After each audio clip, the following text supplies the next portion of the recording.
It might be, yeah. Gives a wide lens. Yeah.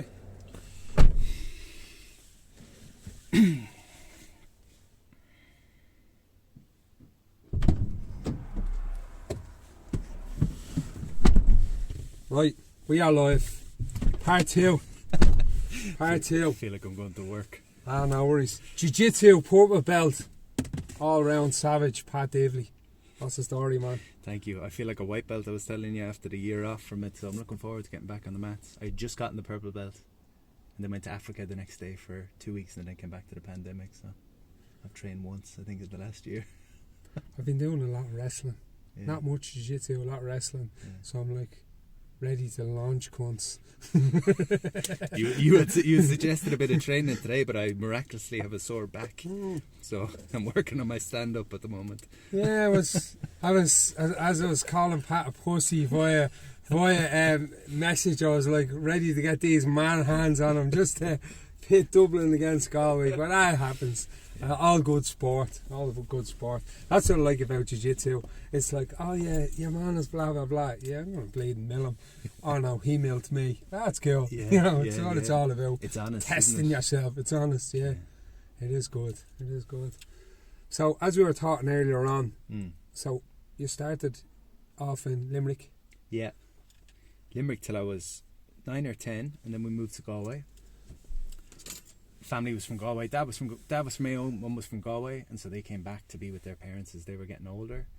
And yeah, I've been in Galway most of my life since. I was 2 years in Dublin when I was 22. Yeah. A year in England when I was 21, and I did a couple of summers out in the States when I was a young lad. Yeah.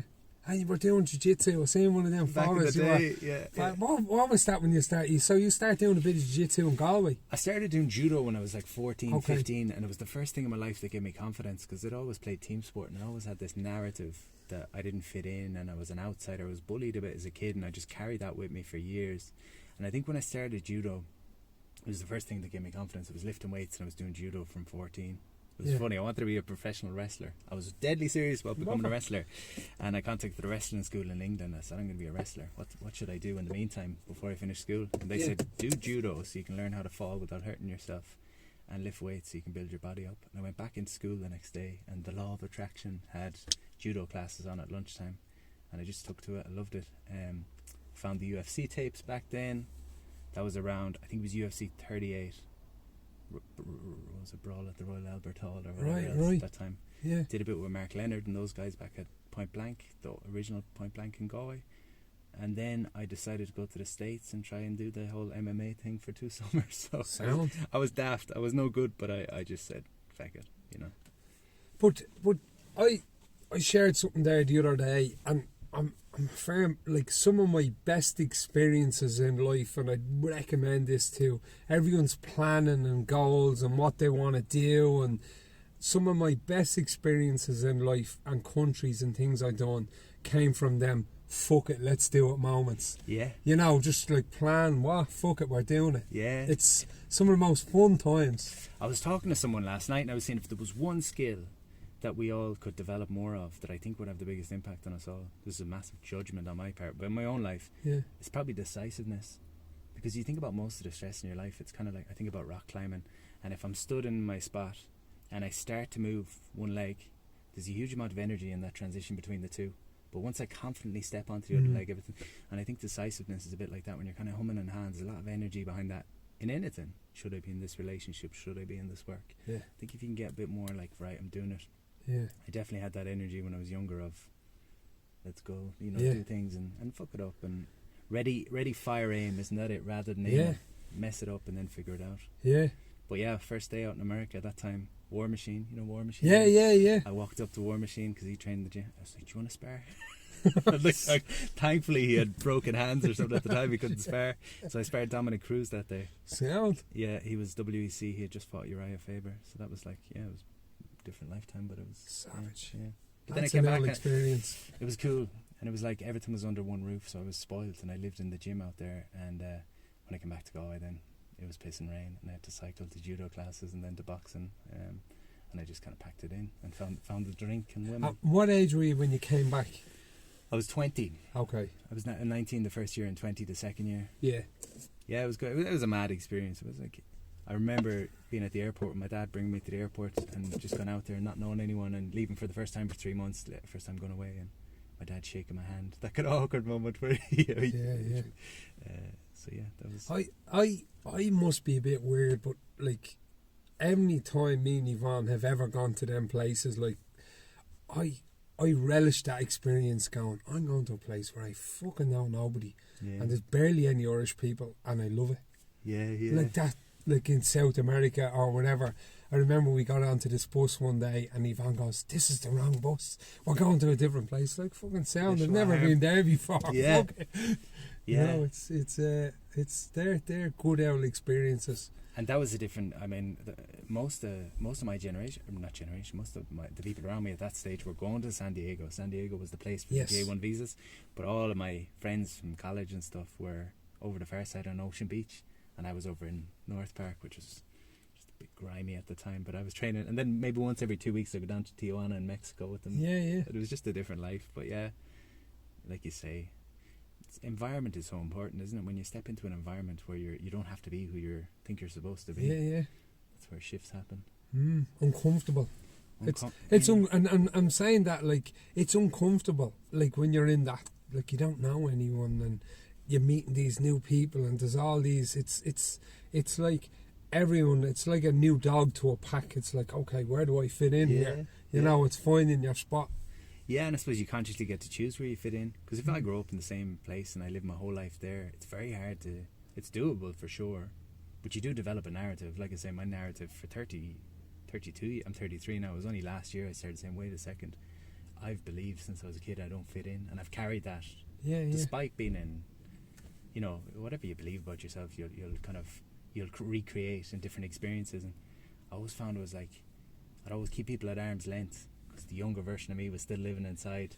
And so if you grow up in a certain environment and you've had that belief of this is who I am within the tribe, very hard to consciously wake up one day and go, actually I'm going to be someone different. I'm going to be Whereas if you step into a new tribe, it's like, okay, I can consciously choose here to some degree who I am, you know, or how I'm seen. You see it with the lads that go abroad to Bali and grow their hair out and get the moustache going. Yeah. The man buns and banging around the vegan bicycles. The vegan bicycles. Yeah. No, you do. It's. But I think also is dependent on.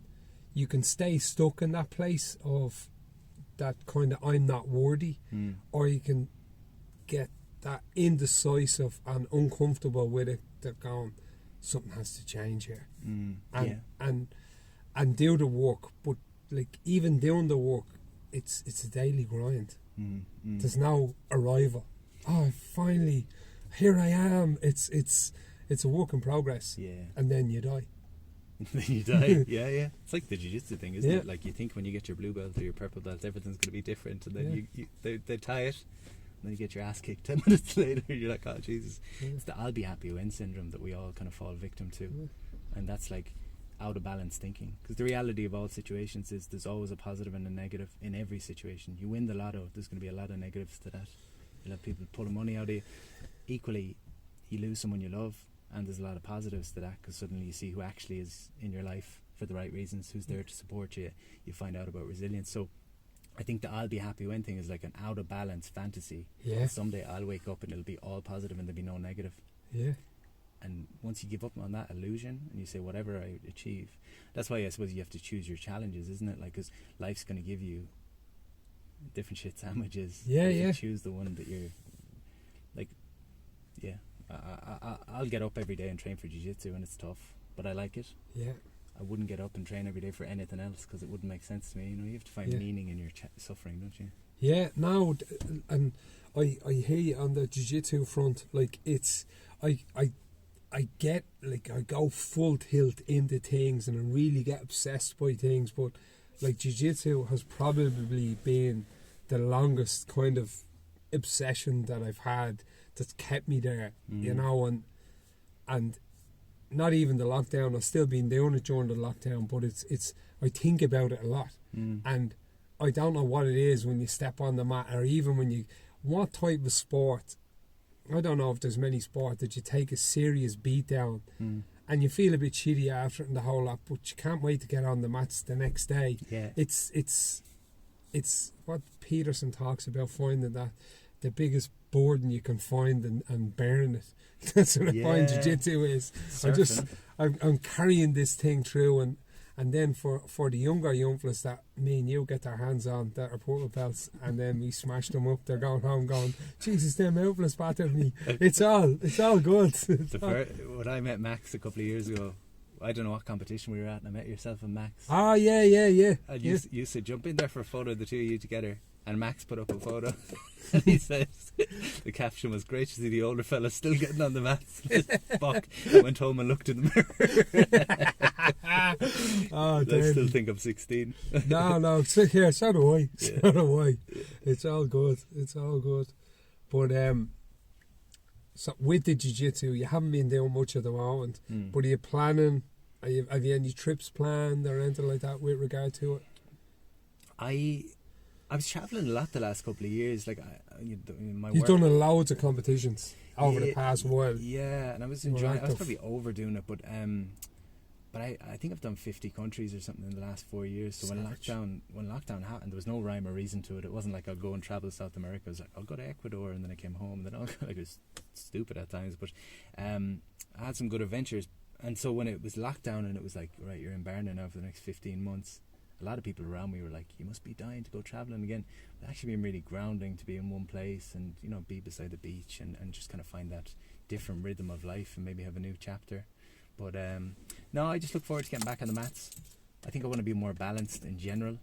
Yeah. My friend says to me, you never find balance in life, you're always balancing. It's an illusion to think that someday you'll wake up and there'll be perfect balance, but if you're always balancing and just catching yourself. So I think in the past I've taken on I've been doing too much jiu-jitsu and then too much work. So if I can just, that's my work at the moment, is to find the balance of everything. So I don't think I'll compete that much, but I need to earn my stripes now in the purple and just see what state I'm in after a year off the mats. Yeah, come here. It's all relative. Like I think we'll all step back in and we'll not be a bit more appreciative, but I can't wait to just be sitting around the mats again with about 30 fellas after bleeding murdering each other for an hour and a half, just talking a bit of shite. Yeah. I love that. That's my favourite bit of it. Yeah. I was sitting around and talking about techniques and doing a few bits because there's no age profile on that.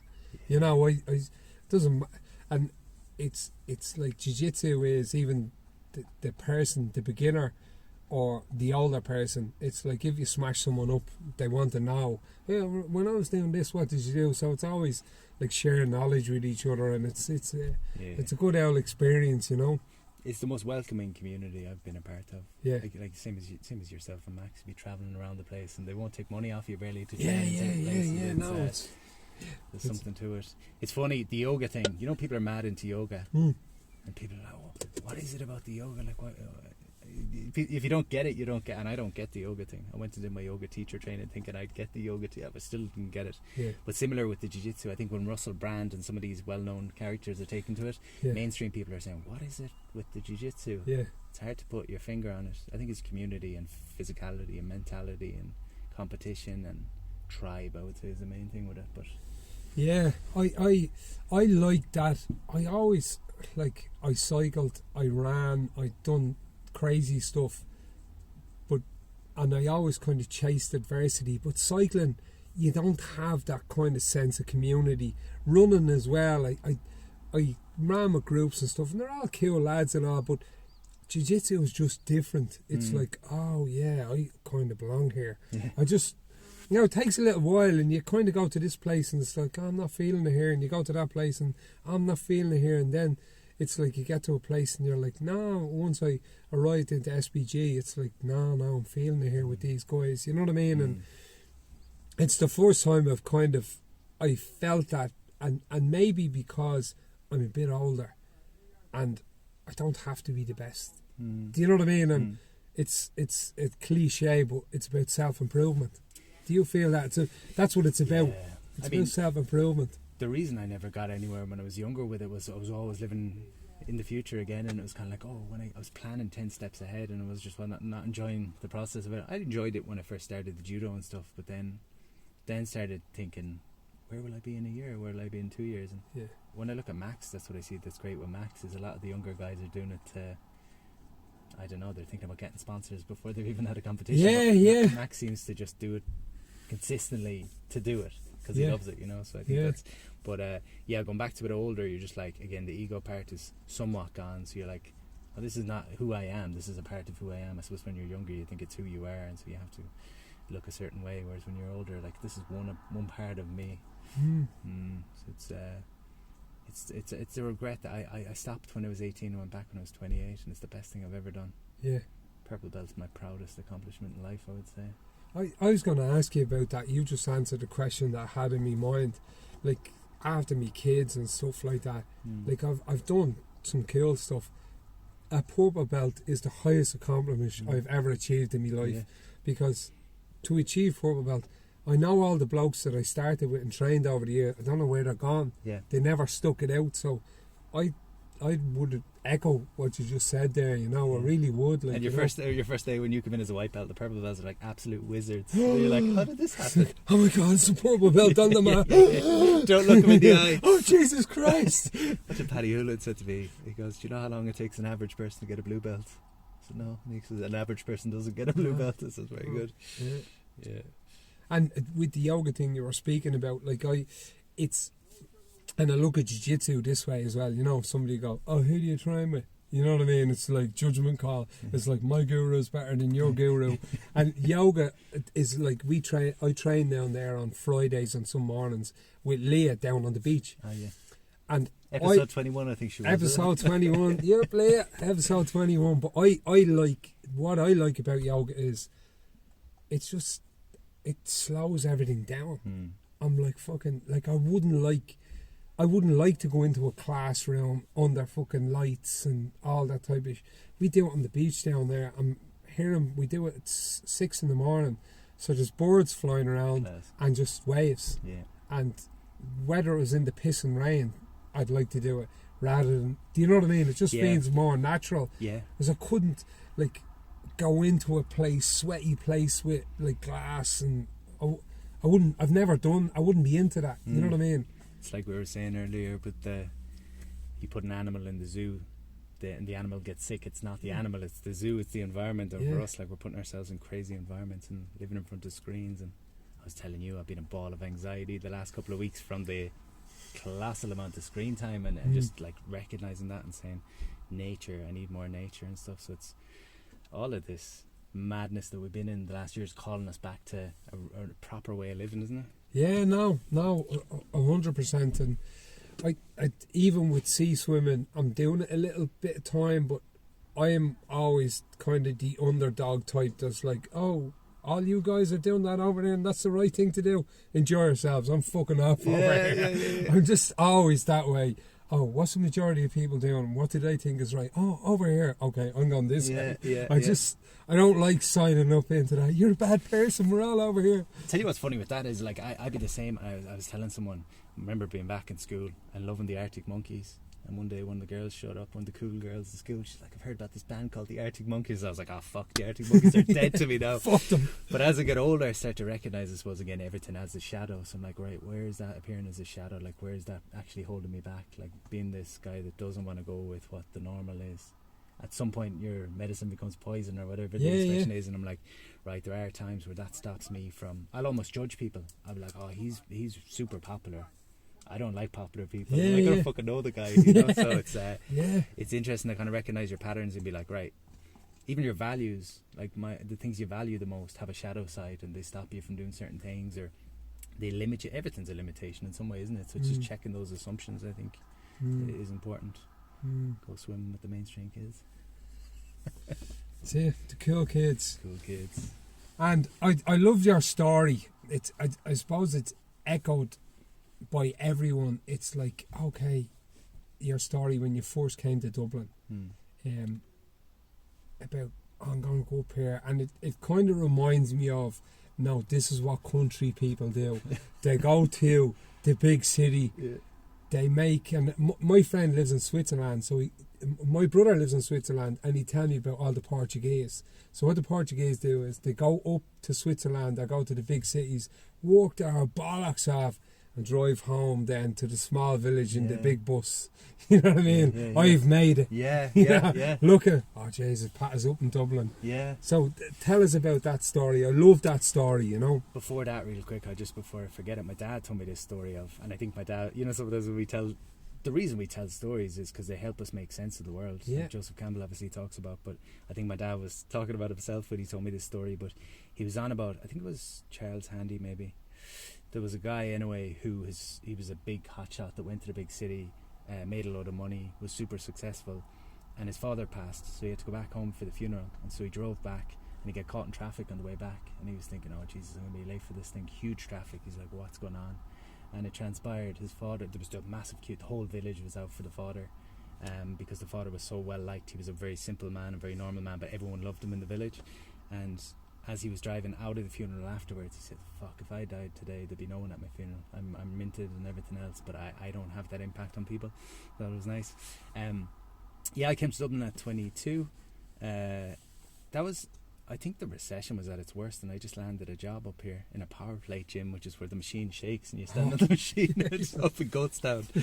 And so I was in dealing with people, just putting them on these machines every day. So I got fired fairly swiftly. It was funny, you know Jason Kane, don't you? Yeah. So I remember working in the place, and everything was going grand, and then Jason came in and I was like, oh great, I've got like another guy that's really into his training, and like it'd be great to have another colleague beside me who's, you know, into the same stuff and the kettlebells and everything else.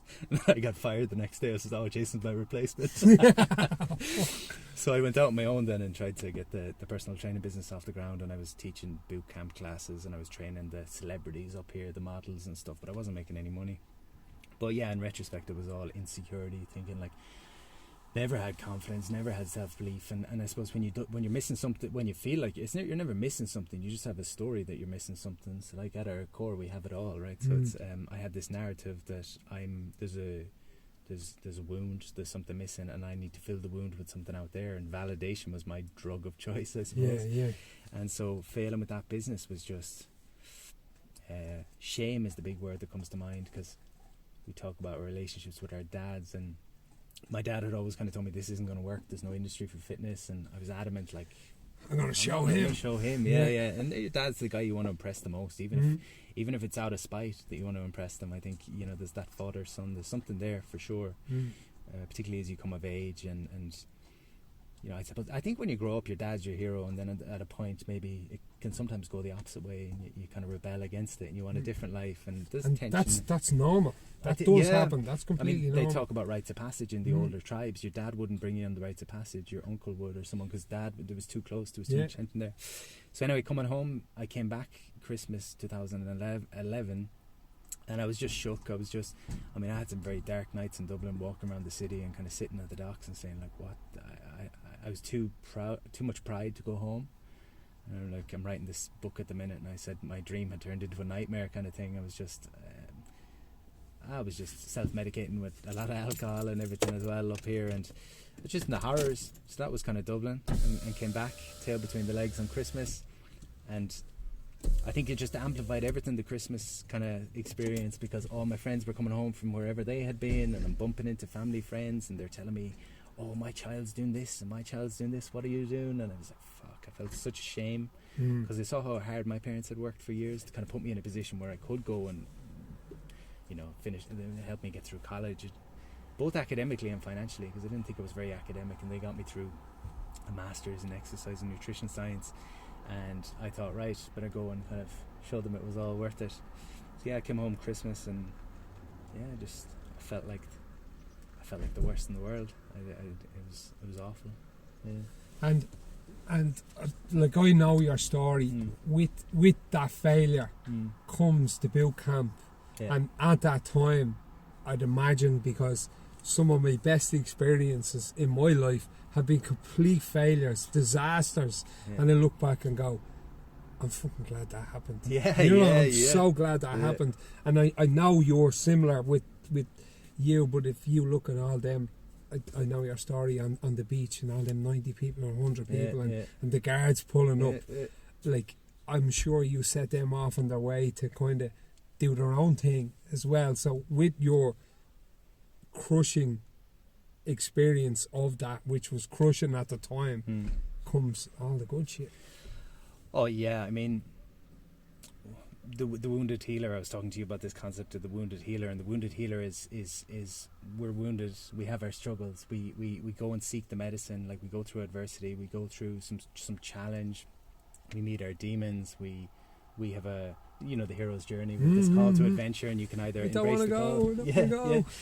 And if we don't consciously choose to go into that adventure, eventually life shakes you to the point and says, right, time to go. Like, it's kind of like if I don't train physically, eventually the doctor says, right, you're sick now, and you kind of have to tackle this now. So for me it was the wounded healer thing resonates consistently. It's like I struggle with things, and then I go and try. I mean, the reason, in retrospect, it's funny, you don't understand these things when you're doing them, but when I look back over the beach and grown this class of 100 people and a couple of hundred people over time, it was all about community. It was never about push-ups, never about broccoli, never about those things. And the reason I was building community, because I needed community. I felt isolated, I felt alone, I felt like I didn't fit in, I felt like I didn't have purpose in life. And bringing people together gave me purpose. And it was funny because from the outside looking in, people probably thought, oh, he loves being in a group and stuff like that. I found it really uncomfortable and difficult to be in a group.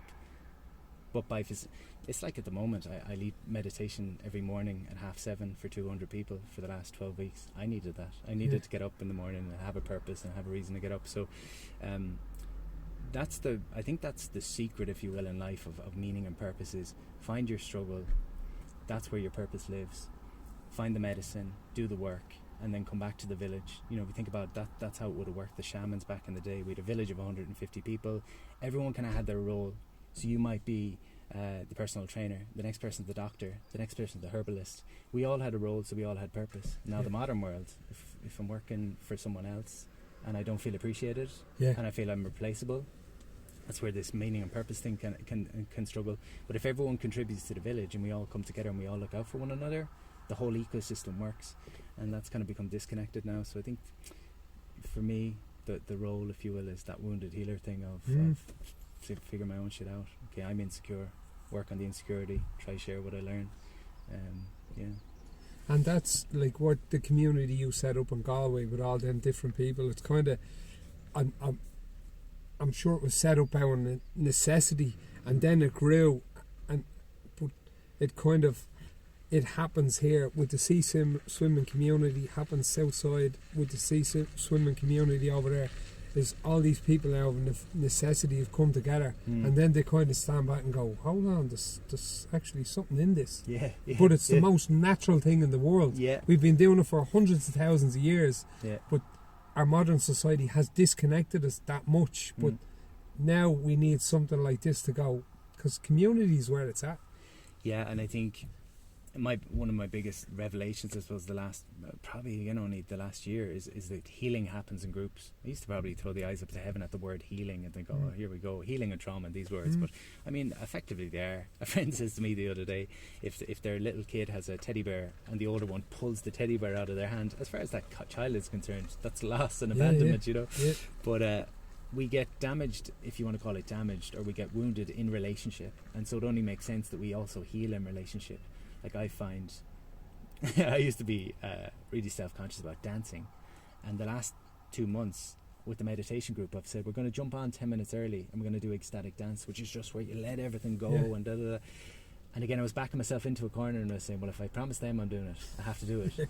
And if I'm leading the thing, I have to do it. But I was kind of saying to them, if I'm afraid to dance, it's because I'm shaming myself in some way. I'm thinking, what are the rest of them thinking of me?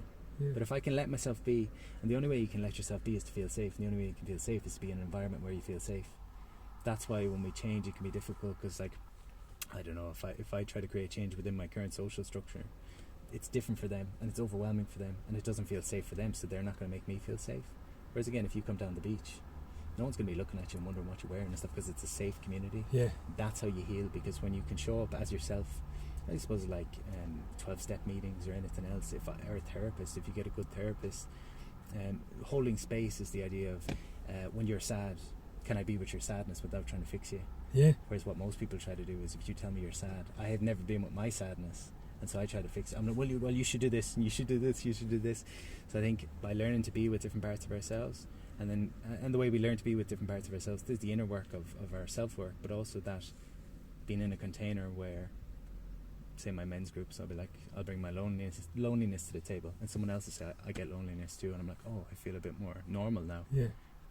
And someone else say I haven't experienced loneliness, but I experience anger and frustration, and I can resonate with what you're saying, and suddenly you're like, oh, that's healing, because I think it's about showing yourself, isn't it? Because we hide a lot of parts of ourselves. Yeah. So, Yeah.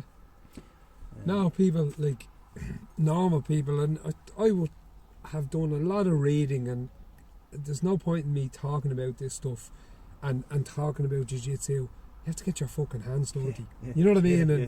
And you have to apply this stuff to yourself, and how people, like how guarded we are. It's like, oh Jesus, I want Pat to think this of me. How you feeling? I'm fine. Fucked up, insecure, neurotic, emotional. You know what I mean? Fine. Yeah. But people are going around feeling this. One person, I was talking to a psychotherapist there a good couple of months ago, and she said to me, if you know somebody or you're worried about them, ask them, are they suicidal? It's like, just can't ask that. Yeah. Jesus. She goes, please try it. Yeah. I was like, God, Jesus Christ. The first person I asked, they say, yeah, I am. Wow. It's like, fucking hell, the first fucking person. Yeah. So when we ask people, or when people show their hands, if you've shown your hands with 2 aces, I'm not feeling great, I'm like, here, Pat, here's my hand as well. I'm not feeling great. And it's not that it's just explaining how we feel, and you do that in a safe community. Yeah. You know what I mean? There's unsafe communities where you're not going to go in work and go, oh Jesus Christ, but there's safe places to do that. You know what I mean? And men do that more now than they ever did. And I don't know, I can speak about my dad. My dad went into St. Pat's twice when he was older, and part of the reason why he ended up in there is because he couldn't explain, and it's like this build up and build up and build up and build up for this explosion. So men need to go to psychotherapists, need to talk more, need to join communities, and not get on social media and talk about it. You know what I mean? Oh my God, like, no, speak to real people. You know what I mean? With experience. Yeah, I was in New York 2 years ago, staying with this friend of mine. I told you I was out with Aubrey Marcus a couple of years ago, and I met this girl briefly, and she said, if you're ever in New York, come stay with me. She's a yogi and a speaker and a coach. And we were together for the week in Brooklyn, and she'd say, how do you feel, Pat? And I'd say, I feel good. And she'd go, that's not a feeling, that's a word. And I'd be like, okay. I'd say, I feel fine. She'd go, that's also a word. Oh, I feel grand. She's like, I don't even know what the fuck that means. Right? And I thought she was daft. And I was leaving, I was saying, she's a bit airy-fairy, you know. And then I started thinking about it, so it's kind of weird that I can't express how I feel. I literally don't have the language for it. And I feel uncomfortable in even sitting with it. And like when she'd say, how do you feel, I'd snap back with an answer. And what she wanted was for me to just take a couple of breaths and be like, how do I feel? And I wasn't able to do that. And what I came to realise was, if you don't know how you feel, you can't know what you need. So you need to understand your needs if you want to look after yourself, as you say, and not bury this stuff and suppress it. And I kind of use analogies of children. So we say, like, a child cries when it has a need that's not being met. So the need that's not being met is maybe they need feeding, and so the child cries, you're getting feedback from the child as to what they need. Similarly, all of our emotions point to unmet needs. So it's been a big thing the last year. How do I feel? What do I need? How do I feel? What do I need? I feel lonely. When I feel lonely, I don't need to bury myself in alcohol, because that's not going to help. I need connection. So loneliness, I need connection. How do I meet connection in a healthy way? Sadness, what do I need? I don't know. Boredom, what do I need? I need some excitement or novelty or whatever. That's a really useful thing for people to start doing on a daily basis. I think, how do I feel? What do I need? How can I meet that need in a healthy way? Because this is, as I said to you earlier, when we don't meet our needs through things like jiu-jitsu and swimming and whatever it is for other people, there's this void, and then you're kind of blindly looking to sort yourself out. Yeah. And I'd say 70% of the population has gone one way and 30% have gone another. But I like Johann Hari's analogy on this. It's like, oh yeah, you will find connection. You'll either find it with people, you'll find it with porn, heroin, cocaine, alcohol. So choose wisely. You know what I mean? You will find connection with something, but is it unhealthy or is it healthy? You know, we humans, we're searching for this connection, and like 74% of us can't explain this type of stuff, so we just numb it. Yeah. You know, we'll numb it through voices and Irish people in particular. You know, we don't like feelings. You know what I mean? We don't like. It's like, oh Jesus, look at them drug addicts walking up the street there. Jesus, God help them. Yeah, I'm just going to the op license for 2 bottles of wine. I'm going to sit down on Netflix all night. Some things are stigmatized, other things are normal. It's normal to overwork. You're almost praised when you overwork. Yeah. It's normal to be out there saving the world and not looking after yourself. You'll never get a bad word said about you. But then drugs or whatever else, porn, you know, all these other things, they're all suppressants. But again, it comes back to this thing where human beings living in a kind of zoo, effectively. You know, a lot of how we live is just not normal and it's not conducive. I talk about safety within the group. I also think safety within yourself is really important in regulating how your nervous system. There's obviously a lot to talk about the nervous system and fight or flight response, where I'm always switched on, I'm always fired up, constantly in a state of fight or flight. When you're in fight or flight, you're reactionary, and when you're reactionary, you'll always do what you always did. So I need to literally create a vessel within myself that's calm and that's relaxed as best I can, and I need to do more of that at the moment. Like I said, the last couple of weeks I just got overwhelmed, and I think it was that backlog again of slipping away from how do I feel, what do I need. And there can be a kind of gratitude, and all these things are great, and appreciation, but sometimes I think we can jump straight to the gratitude and appreciation and overlook what's going on as well. So I might be grieving the life pre-COVID and wishing I could be back there, but I'm very quick to say, oh, it could be worse, and of course it could be worse, but I can also be pissed off about that and grateful for. I think that's important, not to use toxic positivity to make everything perfect, you know. 100%. We like, in a world, it's okay to feel this type of stuff. And I'd imagine you have a massive following on social media, and I see other people with massive followings on social media, and it's going, I know you, that's not you. You're trying to present this best version, whereas I would be drawn to a person that goes, no, it's fucking, this is the way it is.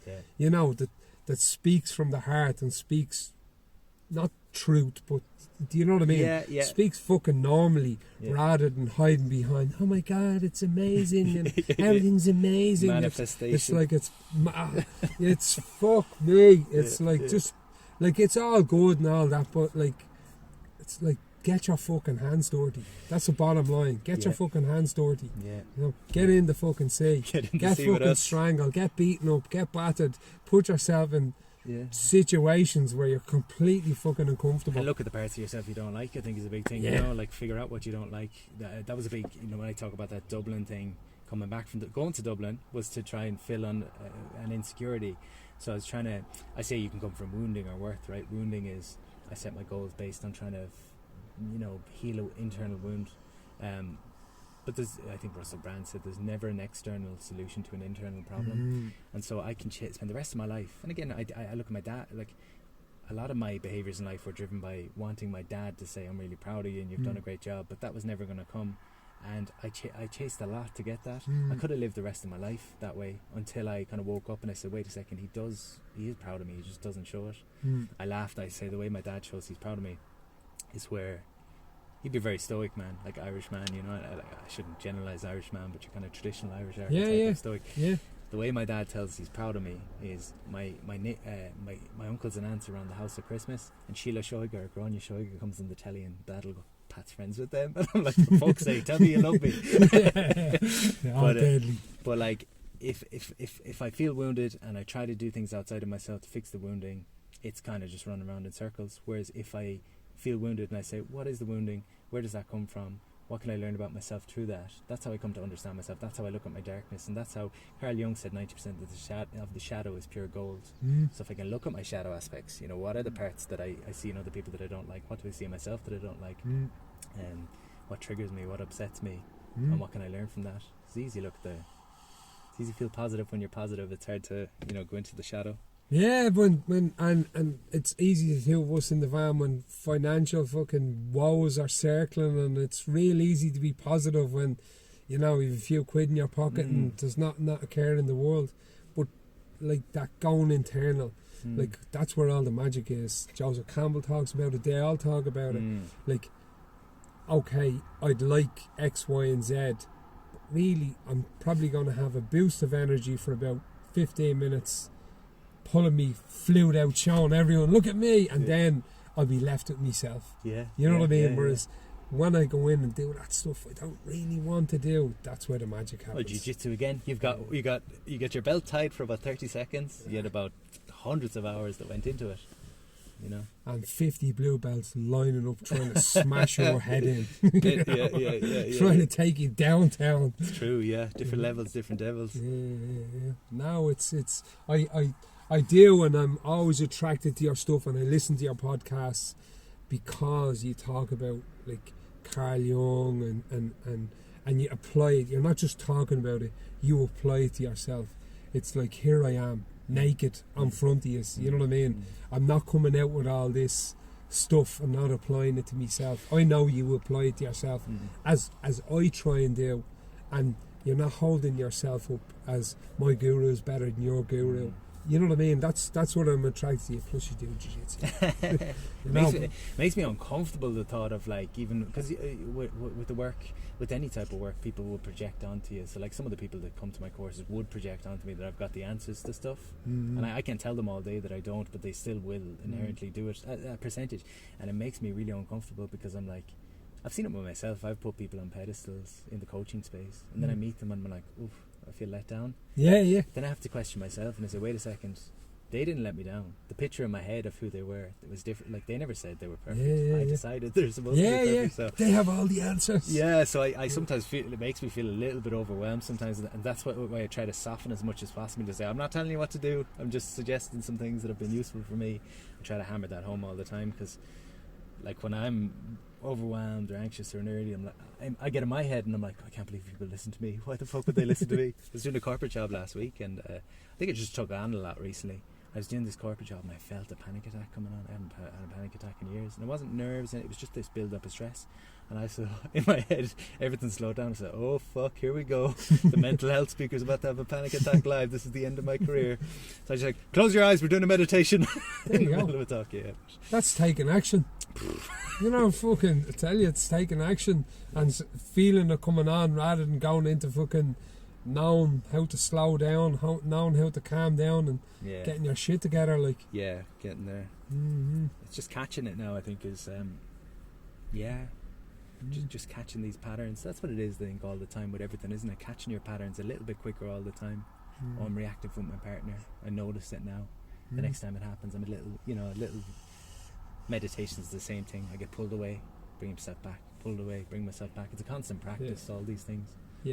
And it's a learning process, and a learning process in being, sometimes I need a kick in the bollocks to find out how painful it is, and I go, Jesus, I'm not going back there again. But I will go back there again. And I go, Jesus Christ, I need to do this stuff to stop that happening again, to safeguard me, you know. I think they say with 12-step programs, like the ironic thing is the person who's been maybe 5-6 times is the one who's most likely to succeed. Like, they might see themselves as a failure, but sometimes you have to go through the couple of fuck-ups, and then you're like, okay. And again, if you can come with that approach, what is John Kavanaugh's quote, the winner, the learn thing, if you can really adapt that approach to your life of a winner, I learn, I think your whole life can change, because you're not lambasting yourself because you have a slip up. You're saying, okay, what can I take from that? Like, there's the 1 year no beer community, which is kind of like for people that socially drink and want to just knock it on the head. They don't feel like they need the full 12-step program, or they need the support, but they want a support group. And I'd often check in with their forum, and they might have someone saying, oh, I fucked up, I did 91 days and I completely fucked up. And of course what happens there is we lose complete sight of the 91 days. And like, stress in life is awareness of what is to attention on what you don't like. So I'd be quick to remind those people of, you've just done 91 days. That's most you've done in your adult life. You need to collect the confidence from that, and also collect the wisdom from the mess up or whatever. What went wrong? Oh, my coping strategies from a year ago have disappeared, and I don't have coping strategies, and I just found myself going back to the bottle. Okay, we've learned you need coping strategies. So always looking for, everything's feedback, isn't it? I mean, we judge everything good or bad, right or wrong, but everything in itself is feedback. My partner shouting at me is feedback. It's not but as well, I think, especially being Irish people, we're at a lower level, I feel sometimes, with that we just focus in on negativity. We struggle because it's been beaten out of us for generations that we just can only focus on the wrong. Whereas you're talking about your man is 91 days. It's like I'm trying to do a concept in jiu-jitsu and I'm fucking down on myself. And I got talking to Marcus Phelan and I'm saying, Marcus, I'm blah blah blah. And Marcus is a lot younger than me, a lot more experienced, and he goes, yeah, but you have to look at the small battles that you won. And I'm like looking at, I didn't get the big one. And he goes, what's the small little battle? What's the small little improvement? And I'm like, how did I not see that? How did I? That was only a while ago. You know what I mean? How did I not see that? And I'm like going, Jesus, I'm glad he said that to me. It's like win them little small. Your man's 91 days. Fair fuck to you. Worry about the 91 or whatever, and go back again and redouble your efforts. You know. I have an accountability partner, I suppose, that we meet every Monday, and we'll kind of say, right, here's what I'm going to do this week. So I might say, I'm going to do 2 jiu-jitsu sessions, and I'm going to finish a chapter of a book, and we just kind of set it out for the week, just have someone to kind of keep smacked on you or whatever. But there might be a week where nothing happens, and the commitment that we have is you still show up on the Monday and you take ownership of the fact that nothing happened, because if you skip that, you've kind of let yourself down twice. You didn't do the work and you didn't. You're not accountable for it. At least if you didn't do the work and you say, oh, I didn't do the work, we can kind of work through it, and we can say, what happened this week? I was overwhelmed, I didn't schedule it in, I just had a bit too much going on, I didn't prioritise it, it wasn't in the calendar. Okay, let's take that. You can extract so much wisdom from your fuck-ups. I get my clients to write down every evening, what did I learn today? And learning could be something technical you learned. Oh, I learned something in the workplace on this software I'm using. It could be how to communicate better, it could be something you messed up and you learned, it could be I need to schedule things. But if you learn every day, it's huge. Growth and contribution are the 2 biggest things in life, aren't they? And that's again the medicine. Growth is fixing my difficult parts, and contribution is taking that medicine, bringing it back to the tribe and saying, look guys, I've gone to work and here's what I brought home. And if everyone does that, we all heal together and we all kind of come together, which is again what's happening with the sea swimming. 100%. It is that accountability, and when you do that, it's like, oh, I don't go to jiu-jitsu and I get smashed up. Whoa, I have a 17-year-old sitting beside me that just doesn't let me away with that. And I'm driving home and I'm bleeding in my tail of woes, going, oh my God, and he's like, he didn't go for 2 weeks. What the fuck do you expect? He, because he goes so much and he's so into it, and because we spoke about that, you go with your uncle, you don't go with your dad. I get led away with nothing, because I'm like this, not that I'm a lion or anything, but I'm this older kind of lion type, and he's this young savage, so he lets you away with nothing. Even more so because I'm his dad. You know, so I'm accountable to him. I'm like, he's fucking right, he's fucking 17, he's fucking right. Well, even that, you know, when you have to say it out loud, when someone says, why didn't you go training? I was tired. Like, even having to say it out loud, you're like, that's not a very good excuse. Whereas if you didn't have to say it out loud, you could justify it all day. We live in our heads 24 hours a day. It's like, let's give someone an hour to hear us vent, you know? And we come down here at 5:30 in the morning and we do a bit of yoga, a bit of sea swimming or whatever. And if you're doing jiu-jitsu, there's 24 hours in the day. There's, like, you know, and I did it for a long time. I was telling you about starting the journey early and life getting in the way, as it does, but I wouldn't have helped it either until you kind of, no, this is adding nothing and this is adding nothing, this is adding loads, so we're doing this over here because this is adding loads, and getting rid of this and getting rid of that, you know. It's about prioritising things that bring you stuff. You know, I think your life gets smaller when you get older, in a good way. You don't 100%. need to know everyone, you don't need to be doing everything. It's kind of like process of elimination, 80-20. No, 100%. And I love, I think, did I hear you talking about James Clear? I've put a load of people onto his book. That is like, it's the best book on habits ever written, I would say. It's got a good blog as well. I really, it's one of them, of a couple of them, but it's one of them books that's like, I keep referring back to it. It's that good because it fits into my lifestyle. It's like when I look at the big things, I'll wilt a little, but like what Marcus spoke about, he naturally does it. The winners naturally do it. Marcus Phelan, the winners naturally do it. It's like the small battles. Just worry about the small battles. I always want the big battle standing on someone's skull with a sword rather than just like taking him down and nearly passing his guard. You know what I mean? Yeah. It's the small stuff, you Yeah. know. Actually, All the winners naturally do it. Ben said that to me my first competition years ago. Ben Davis, who's our coach at Shaolin, I remember he say that. He was sending me advice the day before. He's like, win the small battles, win the grips, get the takedown, Yeah. then focus on the next thing, then focus on the next thing. Because again, if you're thinking about, and that's probably life as well, and also on that kind of small battles thing, a lot of us think confidence is at the end of the next thing. It's like most of our issues, if you will, in life are putting the feeling outside of ourselves, because we're all chasing feelings. Whatever goal we want, we're chasing a feeling. I think I want to be a black belt because I'm going to feel confident and I'm going to feel. So how can I take the feeling and bring it back to today and say, well, what could I do today that would make me feel that thing that I saw it in the fitness industry for years. Someone say, I want to lose weight for a wedding in 12 weeks because I want to feel confident. And I'd say, well, what's the point in waiting 12 weeks? What makes you feel confident now? They say, oh, I want to get my hair cut. Okay, well, do a workout tomorrow and get your hair cut. So you have the confidence today. But I think confidence also comes from recognizing your progress. And I say, like, if Max was younger and he came home from school, or Christian came home from school, and they said, I did this and this and this and this, and you looked at them and you said, well, what are you going to do tomorrow? And you did that every day. They'd be like, fucking self-esteem would be shot. But then us adults were like, do 100 things in the day. It's like, what's next? There's never an acknowledgement of, today I did this and this and this and this. Yeah. No. I'm like, I paid the Visa card today.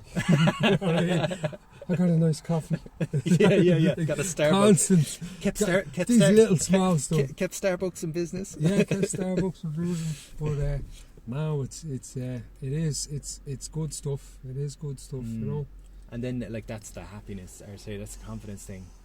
We think it's in the future, but really it's in recognizing our progress.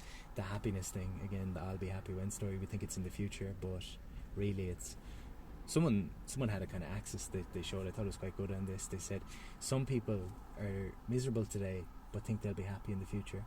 Some people are miserable today and are convinced they'll be miserable forevermore. Some people are happy today, but there's no vision for the future, so they're kind of floating around. But that's not sustainable.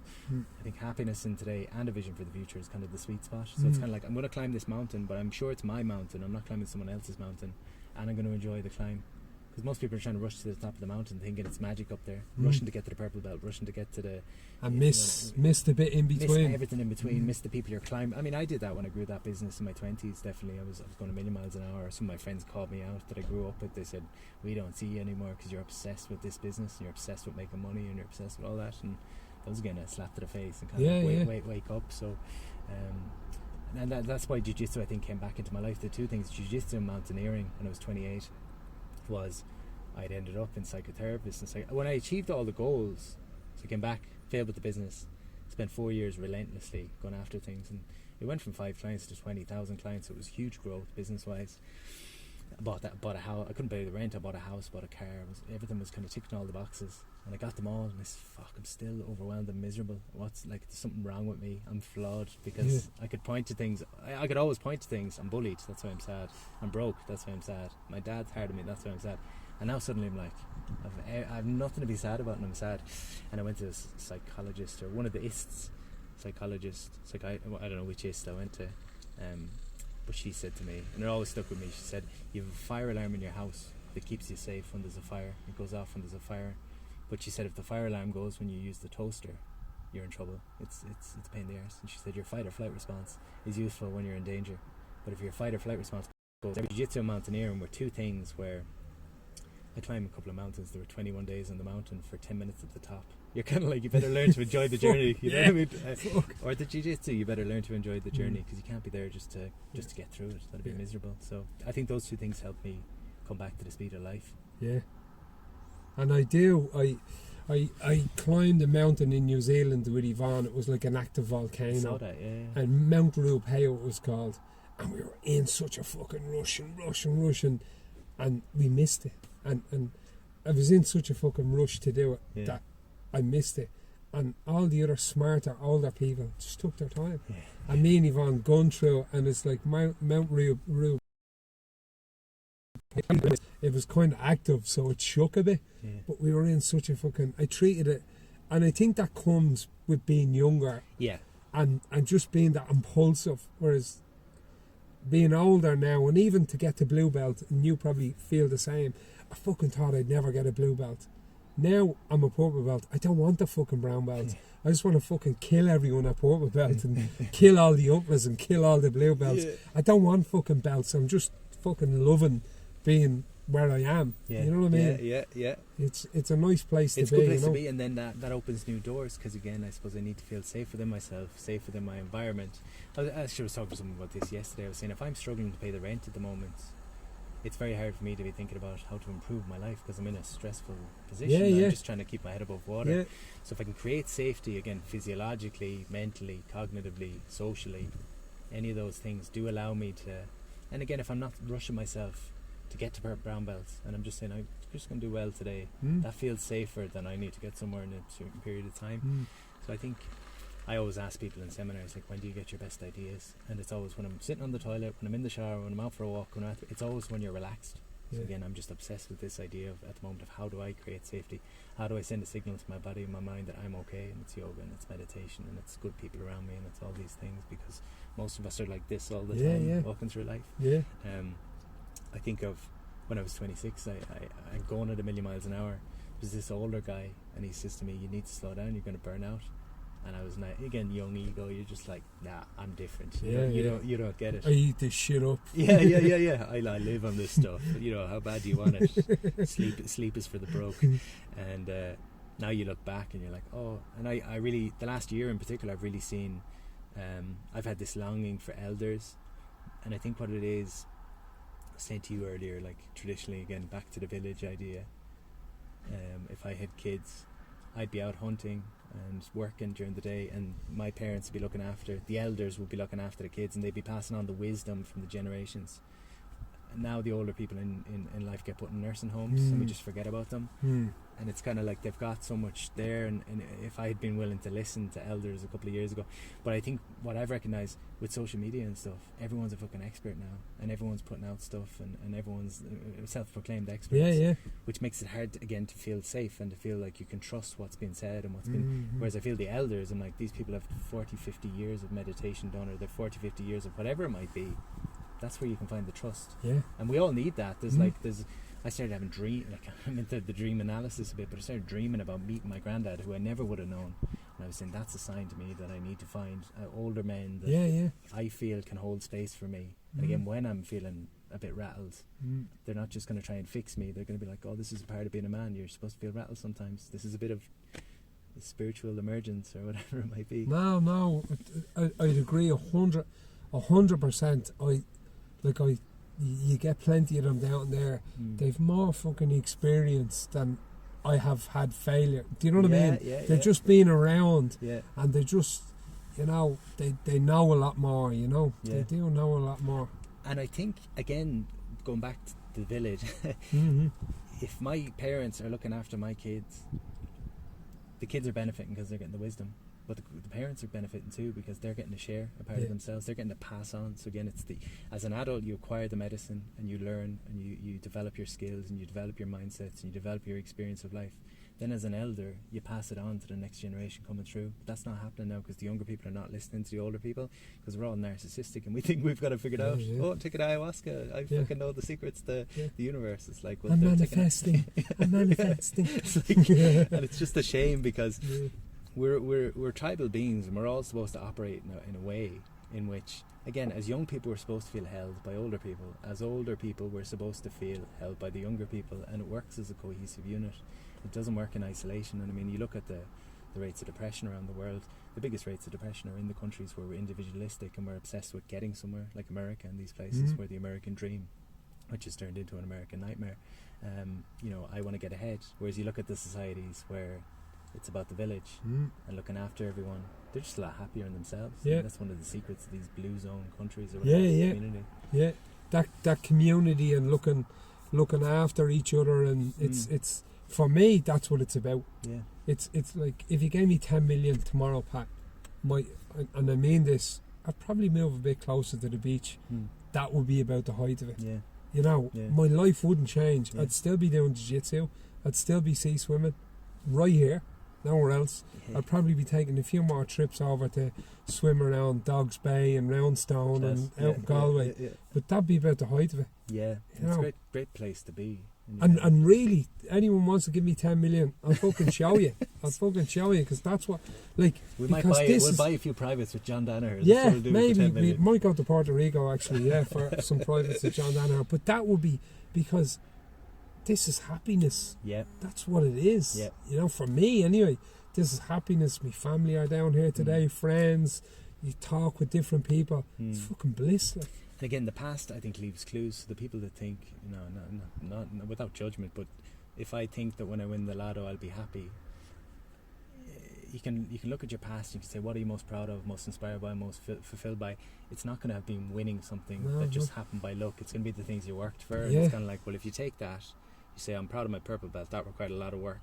I'm proud of building a business, that required a lot of work. I'm proud of my relationship, that required... so the future is going to carry the same struggle and challenge, and when it comes up, you're like, you question yourself, is it worth, am I striving towards something that matters?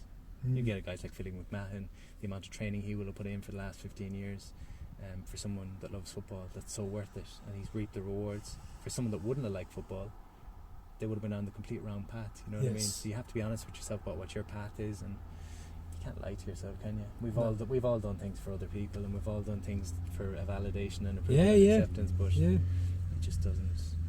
I always think of Ed Sheeran for some reason as like this great poster boy for just did his thing. There's pictures of him busking on Shop years ago. Didn't try to be cool, didn't try to be anything, and just, you could never put in the 10,000 hours he put in without loving what you're doing, you know. So no, it's good stuff. Pat, thank you so much. We go back down to the shelters now. We'll end this. Yeah. And I really like your stuff. Check out Pat's podcasts. Check out his stuff because it's real, you know. And like I like the way you speak, and because I try and live my life that way. It's like, if I don't realise I was a fucking idiot when I'm younger, I'm probably still a fucking idiot. You know what I mean? Yeah, we can't see I look back and I go, you fucking idiot. And if I don't think like that, I'm still a fucking idiot now. So I like this stuff, getting your hands dirty and doing the work, but saying how it is. It's not. Just the one thing coming to me there,